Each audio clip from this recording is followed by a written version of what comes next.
Hebrews 8:1, we have such a high priest who sat down at the right hand of the governmental seat of the majesty in the heavens. Isaiah 66:1, Yahweh says this, the heavens are my throne, the earth is my footstool. Jesus is in heaven on his throne. So where is this house that you will build for me, and where is the place of my rest? Back in Hebrews 8, verse 2, a servant of the innermost sanctuary and of the true tent that the Lord pitched, not man. And then you get to verse 5, who serve as a representation and shadow of heavenly things, as Moses was divinely instructed when being about to construct a tabernacle, for he said, make everything in agreement with the pattern shown to you on this mountain. So they're a shadow of heavenly things to come, and they show Jesus as an example as that more perfect tabernacle not made by hands in Hebrews 9:11. 2 Samuel 7, I'm going to start in verse 12. This is a promise to David. And I will establish after you your seed, and that's going to be Jesus, who will proceed out of your loins, and I will establish his kingdom. He will build a house for my name, and I will establish the throne of his kingdom. That's the second throne being established. Because Jesus, that comes out of his loins, is going to build a house for his name. So you see, the heavens are my throne. That's where Jesus is at. The earth is my footstool. Where is this house that you will build for me, Jesus, huh? And where is the place of my rest? Revelation 17:9, here is a mind that has wisdom. The 7 heads represent 7 mountains where the woman sits on them. Those 7 mountains, they represent 7 kings. Isaiah 25:9, and it will be said in that day, see now, this is our Elohim, this is our God. We have waited for him, and he will save us. This is Yahweh. And we have waited for him. We will be glad and rejoice in his salvation. For the hand of Yahweh will rest in this mountain. The hand of Yahweh will rest in this king. And look what it says before that in verse 8. He will wipe away all tears. See, Yahweh will wipe away tears from all faces. Revelation 21:3, and I heard a loud voice out of heaven saying, see now, the tabernacle of God is with men, and he will tabernacle with them, and they will be his people, and God himself will be with them, and he will wipe away every tear from their eyes, and death will be no more. So in Isaiah 25, this is the tabernacle of God, this is our Elohim. We have waited for him. He will save us. This is Yahweh. We have waited for him. We will be glad and rejoice in his salvation. For the hand of Yahweh will rest in this king, and Moab will be trampled to pieces under him. Jeremiah 48:17, mourn for him, all you who are around him, and all you who know his name. Say how the beautiful staff is broken, the beautiful rod. And so he's killed, and it says, so for this destroyer Moab will come against you. He will destroy the stronghold. Stand by the road and watch. Ask him who flees. Him who flees. That's that staff that's being broken. It's talking about Moab being ruined. And look on Kirioth and on Basra and all the towns of Moab. For the strength of Moab is cut off and his arm is broken, declares Yahweh.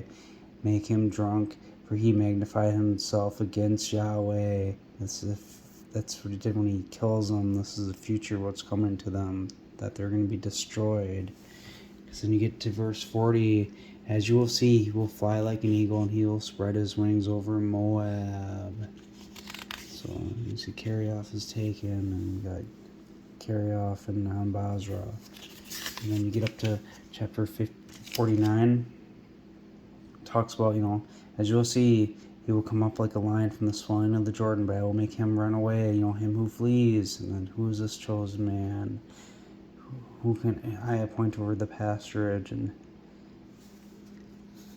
as you will see, he will come up and fly like an eagle and spread his wings over Basra, and in that day. So you see in Isaiah 25 so this is our God, this is Yahweh, and Moab will be trampled to pieces under him. You see how they'll be under him. He's going to be flying over them. Isaiah 19, the prophetic oracle concerning Egypt. See now, Yahweh rides on a swift cloud.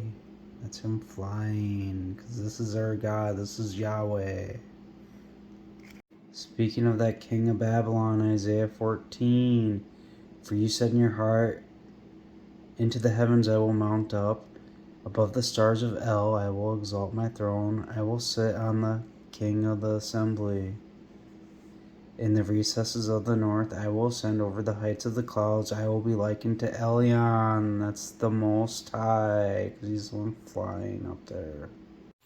Matthew 24, for just as lightning comes from the east and flashes as far as the west, so also will be the magisterial presence of the Son of Man. For wherever there might be a carcass, there the eagle will be assembled. And then he'll fly after.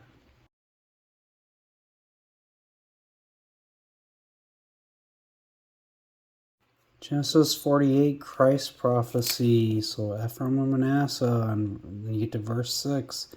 They shall be called after the name of their brothers and their inheritance, or Christian brothers and their inheritance, or so them Ephraim and Manasseh being called after them are called Christ.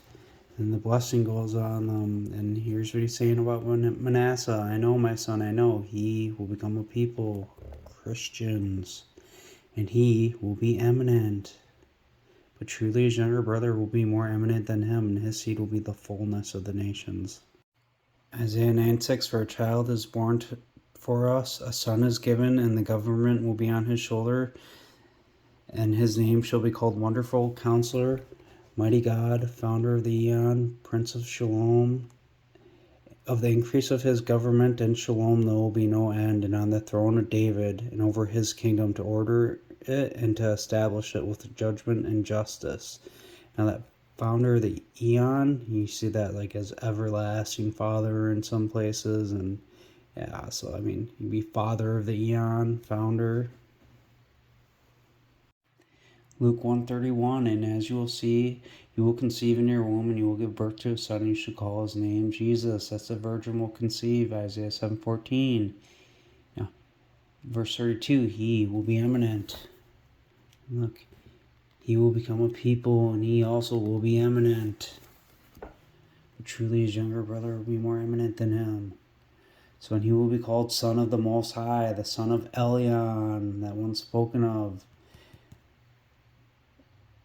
in Isaiah. So, and the Lord God will give to him the governmental seat of his father David. So you see, Isaiah 7:14, therefore Adonai himself will give you a sign, as you'll see, the virgin will become pregnant, she will give birth to a son, she will call his name Emmanuel. That's the first son of the promise, Jesus. And then Isaiah 9:6, for a child is born, a son is given to us, the government will be on his shoulder. That's Elyon, that's the second one to come. The father of the Eon, the government and Shalom. So the increase of his government and Shalom will be no end on the throne of David and over his kingdom, to order it and establish it with judgment. So Jesus being called the Son of the Most High is because that Elyon, that second son, he's the possessor. And that's why, it says, and he will reign over the house of Jacob throughout the eons. And there will be no end to his kingdom, because there isn't. And then it says, therefore the appointed one will be born, who will be born will be called the Son of God.